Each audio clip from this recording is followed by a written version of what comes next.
आज राज्यर अनेक जिले में झड़ तोफान सह वज्रपात होबार संभावना रही।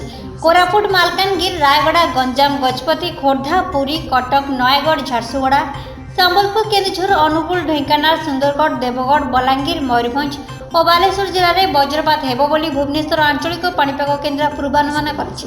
तेबे बालेश्वर और भद्रक जिले में घड़घड़ी सह वर्षा हेबो, सेथिपाई दिन 12टा पर्यंत सतर्क रहिबाकू जिलावासी को परामर्श दिया जायतिला।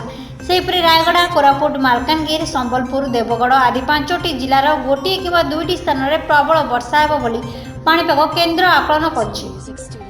ब्यूरो रिपोर्ट, झाड़ू पहाड़।